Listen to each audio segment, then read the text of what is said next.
Kyiv Dispatch is an audio diary compiled by Ukrainian sound artist and producer Jan Spektor, with material recorded mainly in Kyiv and its surroundings in 2022. From emblematic locations such as the Przemysl-Kyiv train, one of the main lines of evacuation, or the Kyiv Central Army Hospital, to the very intimate moments of family celebrations, solitary walks, and deep kitchen conversations from besieged Kyiv in March 2022. 1 year after the bloody and brutal war unleashed by Russia in Ukraine on 24th of February 2022, our culture is in a constant state of flux. Art as resistance against corrupt and inhuman Russian politics. Art as consolation for the 43 million strong Ukrainian population fighting to prove their authentic historical identity. Despite the constant shelling and power cuts, artists on all fronts, both in Ukraine and abroad, united to fulfill their only mission: to carry Ukrainian culture into the world.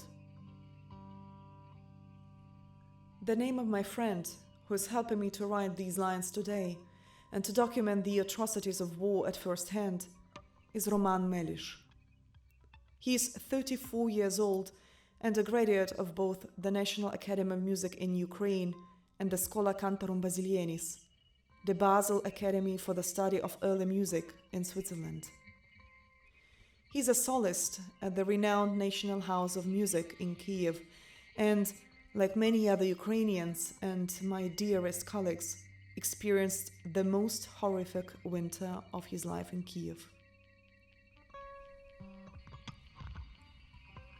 Since 9th of October 2022, Russia has started systematically shelling energy installations in Ukraine.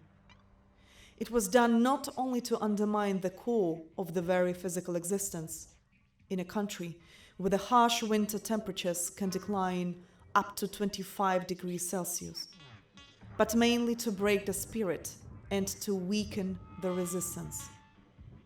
Since then, Ukrainian artists had to create art in more than demanding conditions.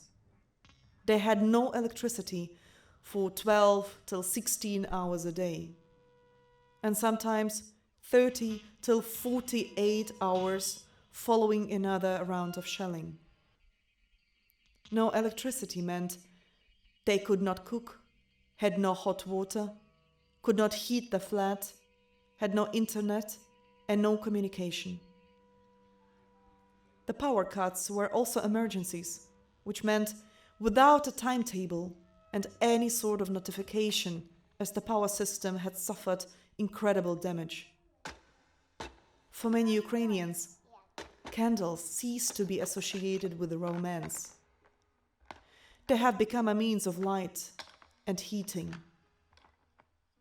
Bunkers and all types of underground facilities were made to a cement cozy shelter, a place of gatherings with music, collective readings, and all sorts of art interventions.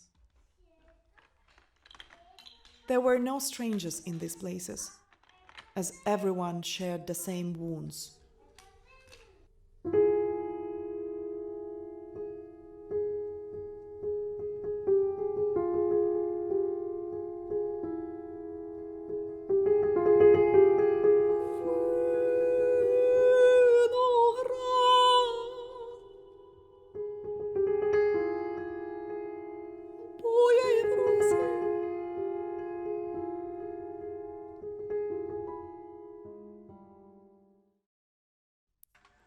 Despite everything, my friend, together with many other musicians, continued to rehearse and prepare concerts.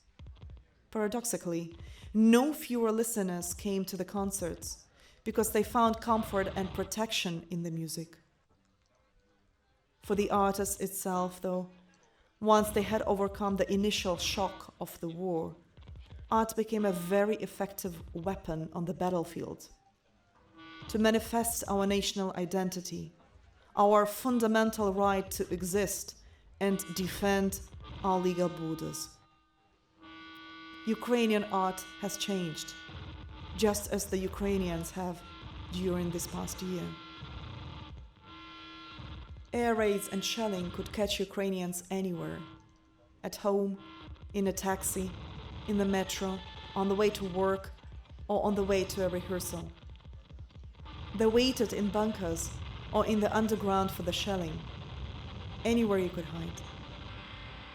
But the question was always the same. Would they reach the rehearsal location, or would the rehearsal take place at all? Events were planned not days, but hours in advance, with the constant possibility that they would have to be cancelled due to power outages. If that happened, the concerts continued with torches, because music was what motivated and kept everyone going despite the fear for their lives and the lives of their loved ones.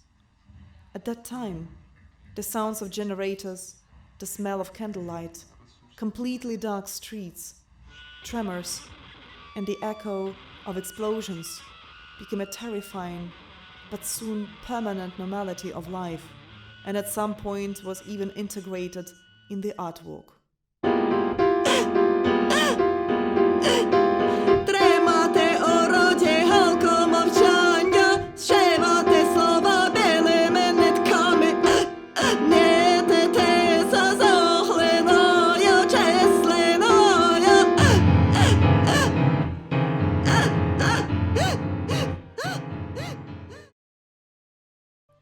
Currently, being an artist in Ukraine is no longer a profession, but a mission.